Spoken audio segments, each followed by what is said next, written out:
नमस्कार। अभी तक कथा यह हुआ है कि श्री रामचंद्र जी, भरत, लक्ष्मण और शत्रुघ्न 15 से 16 वर्ष की आयु के हो गए हैं और तब उनके अयोध्या महल में विश्वामित्र जी आते हैं। विश्वामित्र जी दशरथ जी से कहते हैं कि उनके जो वो कर रहे हैं, अनुष्ठान कर रहे हैं, उसमें 2 राक्षस मारीच और सुबाहु विघ्न उत्पन्न कर रहे हैं और इससे रक्षा करने के लिए उन्हें श्री रामचंद्र जी, उनके ज्येष्ठ पुत्र की आवश्यकता है। अब समस्या यह होता है कि राजा दशरथ जी पहले ही उनको ये प्रतिज्ञा दे चुके होते हैं कि विश्वामित्र जो भी प्रयोजन के लिए अयोध्या आए होंगे वह उन्हें ज़रूर पूर्ण करेंगे, क्योंकि उन्हें बिल्कुल भी यह आभास नहीं होता है कि वह श्री रामचंद्र जी को ले जाने का मांग करेंगे। अब एक पिता का स्वाभाविक डर और चिंता हावी हो जाता है। वह जानते हैं कि उन्हें लगता है कि उनका राम जो है बहुत छोटी अवस्था का है, 15 से 16 वर्ष का है।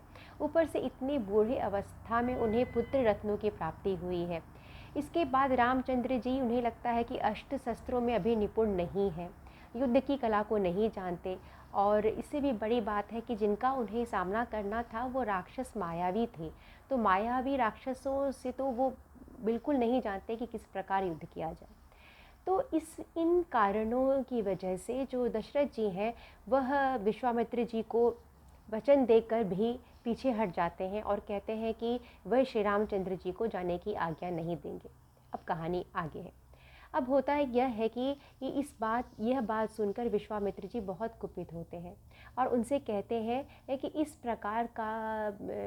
प्रकार के व्यवहार की अपेक्षा एक रघुवंशियों से नहीं थी। और वह क्रोधित होकर वहाँ से जाने की बात कहते हैं और कहते हैं कि आप अपने सहृदयों के साथ अपने महल में ये बड़े आराम से रहिए, मैं जिस प्रकार आया था उसी प्रकार मैं वापस लौट जाऊँगा। अब वशिष्ठ जी वहीं खड़े होते हैं, वह यह सब बातें सुन रहे हैं। वह जाते हैं और दशरथ जी से कहते हैं कि हे दशरथ जी, आप जो कार्य कर रहे हैं वह उचित नहीं है। जब आपने विश्वामित्र जी को वचन दे दिया है कि आप वो जो भी कहेंगे उसे आप पूर्ण करेंगे, तो अब वचन से पीछे हटना ये रघुवंशियों के लिए ठीक नहीं होगा, क्योंकि आप स्वयं आपको एक धर्म के नज़र से देखा जाता है, बहुत बड़े धर्मज्ञ राजा में गिना जाता है और जो रघुवंशियों की कुल परंपरा है उसमें ये चीज़ ठीक नहीं होगा। इस प्रकार का जो व्यवहार से आपका जो भी पुण्य कर्म है वो सब नष्ट हो जाएगा। और उसके बाद वह दशरथ जी को समझाते हुए यह भी कहते हैं कि विश्वामित्र जी कोई सामान्य ऋषि नहीं है, कोई सामान्य महर्षि नहीं है, उन्हें सिद्धि प्राप्त है। वो क्या है वो मैं जानता हूँ। उनसे उनसे उनसे देवता, गंधर्व, राक्षस कोई भी उनके बारे में इतना नहीं जानता है जितना उनकी गहराई को, उनकी उनकी उनकी ये पास जो शक्ति है उसे मैं जानता हूँ। और यदि आपका पुत्र श्री राम विश्वामित्र जी के साथ जाता है तो वह उसी प्रकार सुरक्षित है जिस प्रकार अग्नि के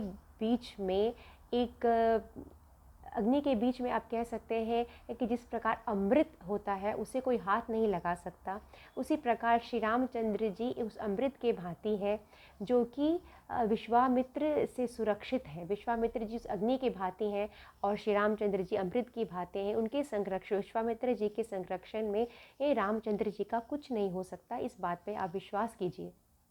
इसके साथ वह यह आश्वासन दिलाने के लिए राजा दशरथ जी से यह भी कहते हैं कि जो विश्वामित्र जी हैं वो उन्हें बहुत सारे अस्त्र शस्त्र मिले हुए हैं, जो बहुत बहुमूल्य अस्त्र शस्त्र शक्ति से संपन्न है वह उन्हें प्राप्त है। प्रजापति दक्ष की 2 बेटियां हैं, जया और सुप्रभा। उन्होंने 100 अस्त्र शस्त्रों को उत्पन्न किया है जो अत्यंत शक्तिशाली हैं और इन दानवों से लड़ने में सक्षम है। और इसके अलावा जो अस्त्र शस्त्र अभी पृथ्वी पर उत्पन्न भी नहीं हुए हैं उन्हें भी उत्पन्न करने में सक्षम है विश्वामित्र जी।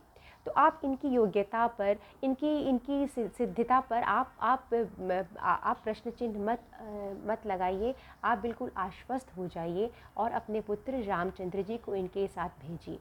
जब इस प्रकार की बात कहते हैं वशिष्ठ जी राजा दशरथ जी को, तब वो इसे मानते हैं, उन्हें समझ में आता है और वह श्री रामचंद्र जी को वो जाने की आज्ञा देते हैं। तो अभी कहानी यहीं तक हुई है, आगे के वीडियोज़ में कहानी बताऊँगी।